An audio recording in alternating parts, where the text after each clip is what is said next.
Você está prestes a ouvir a dois honoráveis servos de Deus da nossa era. O primeiro, já falecido, é o autor britânico David Gooding, que nasceu em 16 de setembro do ano 1925 e faleceu em 2019. Ele foi professor emérito de grego do Antigo Testamento na King's University de Belfast e membro da Royal Irish Academy. Ele ensinou a Bíblia internacionalmente e deu palestras sobre sua relevância e importância para a filosofia, as religiões mundiais e a vida cotidiana. Ele publicou trabalhos acadêmicos e populares, que são publicados em vários idiomas. O outro, John Lennox, nasceu em Armagh, Reino Unido, em 7 de novembro do ano de 1943. Ele é professor emérito de matemática na Universidade de Oxford e membro emérito em matemática e filosofia da ciência no Green Templeton College. Além de trabalhos acadêmicos, publicou diversos livros sobre a relação entre a ciência e o cristianismo. Ele deu palestras internacionalmente e participou de vários debates televisivos com alguns dos principais pensadores ateus do mundo. Não há como negar que, para muitas pessoas, um simples pensamento a respeito de Deus pode causar grande incômodo e que a menor lembrança da santidade divina faz essas pessoas se sentirem ameaçadas. Deus, para elas, é um tirano onipotente muito severo, determinado a restringir toda a liberdade humana e a negar-nos o acesso ao melhor da vida. Em decorrência disso, elas tentam se convencer de que Deus é um resquício negativo de um tempo anterior ao conhecimento científico e, então, se esforçam ao máximo para bani-lo de suas mentes, sem nunca obter sucesso total nessa tarefa. Isso tudo, no entanto, é muito diferente do que pensam e sentem a respeito de Deus as pessoas cujas vidas são relatadas na Bíblia. Elas descrevem Deus como sua grande alegria, Salmo 43 verso 4, e proclamam com entusiasmo que elas acreditam ser as virtudes divinas. Elas também falam, é claro, de temer Deus no sentido de reverenciá-lo e de colocar-se de forma respeitosa diante dele. Mas esses sentimentos e essas emoções não são o acovardamento temeroso de escravos em pânico, e sim a reação saudável de criaturas inteligentes diante da pureza, do poder e da majestade de seu onipotente Criador. Mesmo cientistas ateus se sentem, às vezes, intimidados diante da vastidão, da complexidade e da estonteante beleza do universo. E quais são os pais que nunca se sentiram maravilhados com a perfeição dos dedinhos de seus filhos recém-nascidos, com aquelas unhas minúsculas? Não surpreende, portanto, que haja na Bíblia homens e mulheres convidando, com um grande entusiasmo, uns aos outros para adorar o Senhor na beleza da sua santidade. Ver 1 Crônicas 16 verso 29. A santidade de Deus é, então, em primeiro lugar, uma forma de descrever a relação do Criador com o universo por ele criado e com todas as suas criaturas, inclusive seres humanos. Isso indica que, primeiro, Deus é um ser distinto e separado do universo. Ele não é parte de sua matéria-prima. Ele não é uma de suas forças, ele não é nem mesmo a maior de suas forças. Ele as criou, ninguém ou nada o criou. Ele já existia antes independentemente delas. Ele é antes de todas as coisas, e todas as coisas subsistem por ele. Colossenses 1 verso 17. Ele sustenta, mantém e controla todo o universo, e ninguém o sustenta. Ver Isaías 46 versos 1 a 7. Ele não é o maior dos deuses em uma hierarquia de anjos, ainda que alguns pagãos tenham o tratado dessa forma. Os anjos não estão na mesma categoria de Deus. Eles são criaturas e ele o Criador. Não há santo como é o Senhor, porque não há outro fora de ti. 1 Samuel 2 verso 2. Segundo, Deus é o único Criador do universo. Ao contrário do que sugerem algumas religiões, ele não delegou a tarefa de criar o universo e a humanidade para um Deus ou agente inferior. O Verbo, segundo o qual todas as coisas foram feitas e sem o qual nada existiria, era o próprio Deus. João 1 versos 1 a 3. A matéria e o homem não são produtos de segunda classe feitos por alguma deidade também de segunda classe. Eles possuem a honra de terem sido criados pelo ato voluntário do único e santíssimo Criador de todas as coisas. Assim diz o Senhor, o Santo de Israel. Eu fiz a terra, e criei nela o homem. Eu o fiz, as minhas mãos estenderam os céus e a todos os seus exércitos dei as minhas ordens. Porque assim diz o Senhor que tem criado os céus, o Deus que formou a terra.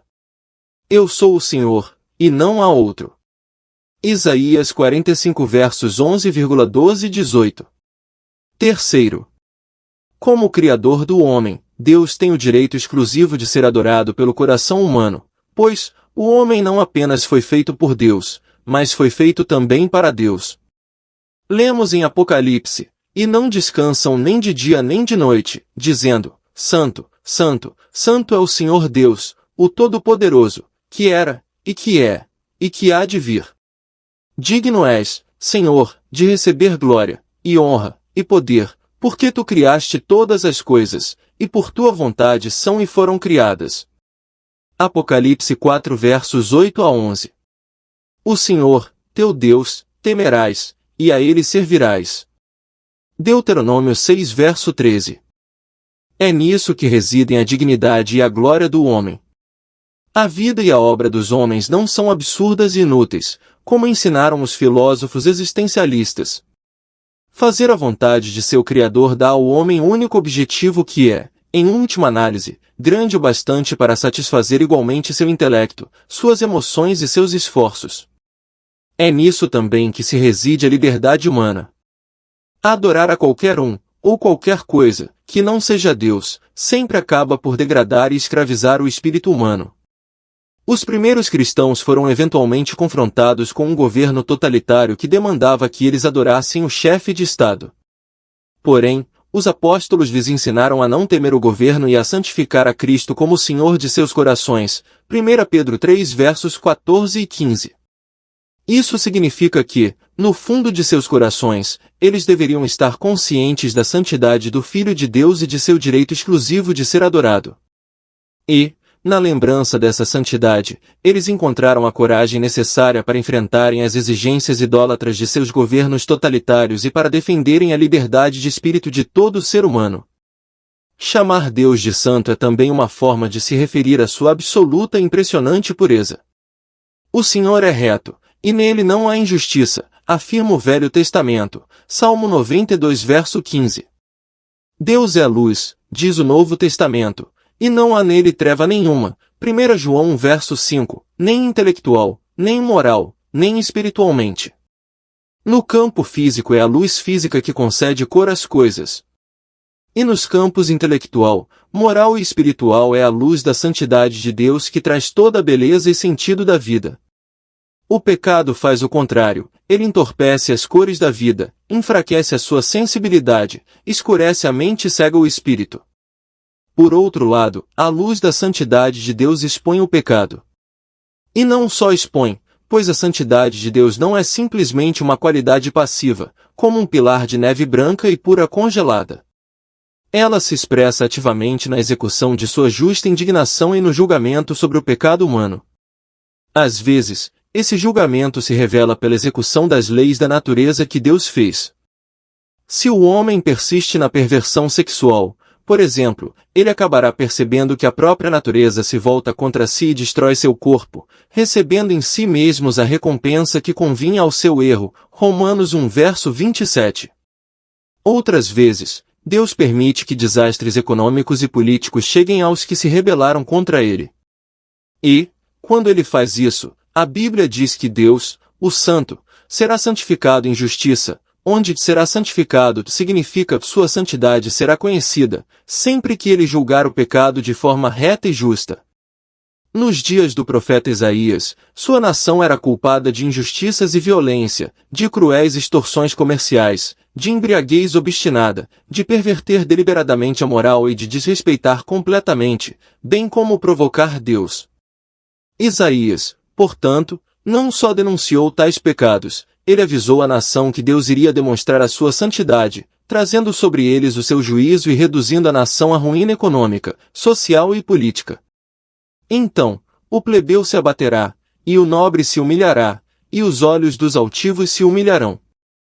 Mas o Senhor dos exércitos será exaltado em juízo, e Deus, o Santo, será santificado em justiça, porquanto rejeitaram a lei do Senhor dos Exércitos e desprezaram a palavra do Santo de Israel.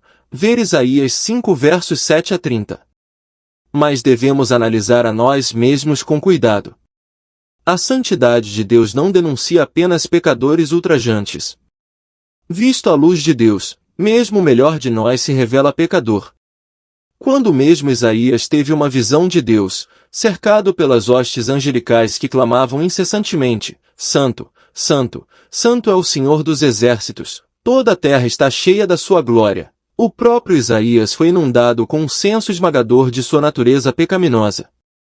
Por isso, lamentou, ai de mim, que vou perecendo. Porque eu sou um homem de lábios impuros e habito no meio de um povo de impuros lábios, e os meus olhos viram o Rei, o Senhor dos Exércitos. Isaías 6 verso 5. E é assim que qualquer um de nós se sentiria se tomássemos conhecimento da real santidade de Deus. A mentira, a hipocrisia, o engano, as conversas obscenas, a difamação, a calúnia, o sarcasmo, juntamente com todos os outros pecados iriam repentinamente ficar expostos como as coisas horríveis e corrompidas que realmente são. Assim, nós nos tornaríamos dolorosamente conscientes de que essa corrupção jamais deveria ser autorizada a entrar e contaminar a verdade e a beleza do paraíso de Deus. Mas é precisamente neste ponto que encontramos um paradoxo extraordinário.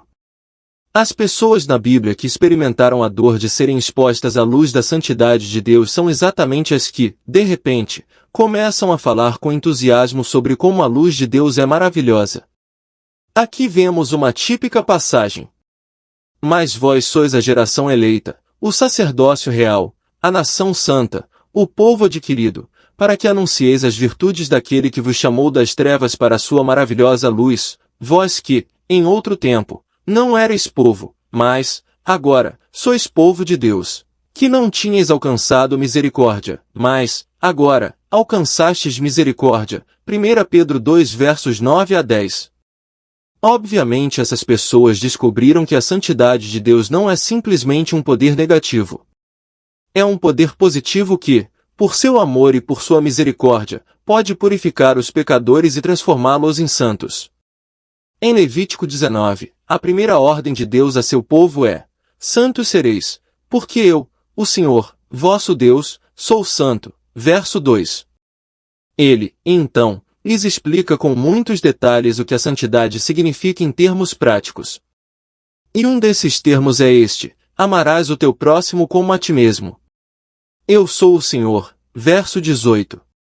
Santidade, então, significa amar, e Deus, que é supremamente santo, é supremamente amoroso, porque Deus é amor. 1 João 4 verso 16. Essa mesma característica da santidade de Deus aparece na declaração do santo e impressionante nome de Deus na Bíblia, ver Êxodo 34 versos 5 a 7. Terminamos este vídeo, portanto, salientando que as filosofias que violam a santidade do Criador inevitavelmente prejudicam o próprio homem. Primeiro, o ateísmo. Recusando-se a reconhecer o Criador, os ateus são obrigados a considerar as forças impessoais e cegas da natureza como os poderes supremos que inconscientemente criaram, agora controlam e eventualmente irão destruir os seres humanos possuidores de moral e inteligência. O homem é, portanto, o prisioneiro das forças materiais do universo. Sua inteligência é desvalorizada. Ele é privado de qualquer razão e propósito em sua existência e é destituído de qualquer esperança e objetivo finais. Segundo, o panteísmo. O panteísmo identifica Deus com a criação. Ele ensina que o universo é Deus, a terra é Deus, o sol é Deus, o homem é Deus, os animais são Deus, tudo é Deus. Mas, se tudo é Deus, então, o mal moral assim como o bem moral são Deus. E isso é falso. Quando Deus criou o mundo, ele viu que tudo o que havia feito era bom. Gênesis 1 verso 31. Deus não pode ser identificado com o mal moral. Ele é santo. E nesse fato reside certa esperança de que um dia o mal será vencido. Se o mal fosse Deus, como o panteísmo ensina, não poderia haver esperança de que o mal será um dia superado. O panteísmo não apenas é falso, é, a despeito de sua aparente atratividade, a pior forma de pessimismo. Terceiro, as várias formas de reencarnacionismo. Algumas religiões e filosofias religiosas afirmam que a matéria é essencialmente má.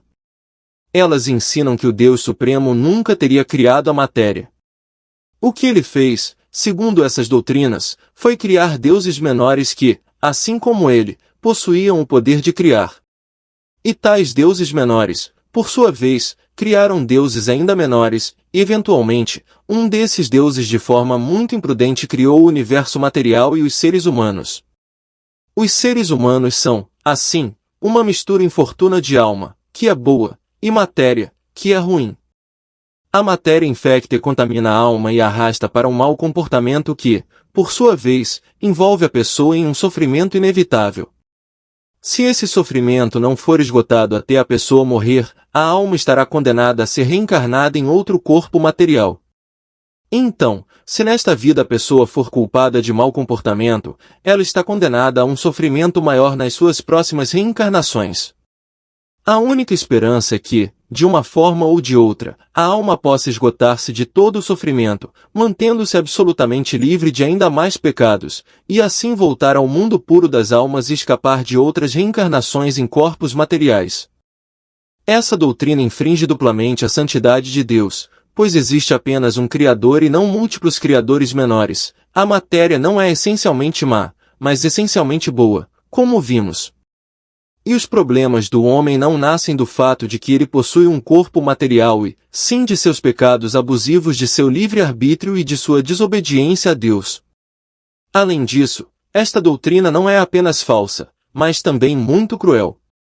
Ela ensina que, se uma criança nasce com alguma deficiência, isso é o resultado de pecados cometidos em encarnações anteriores.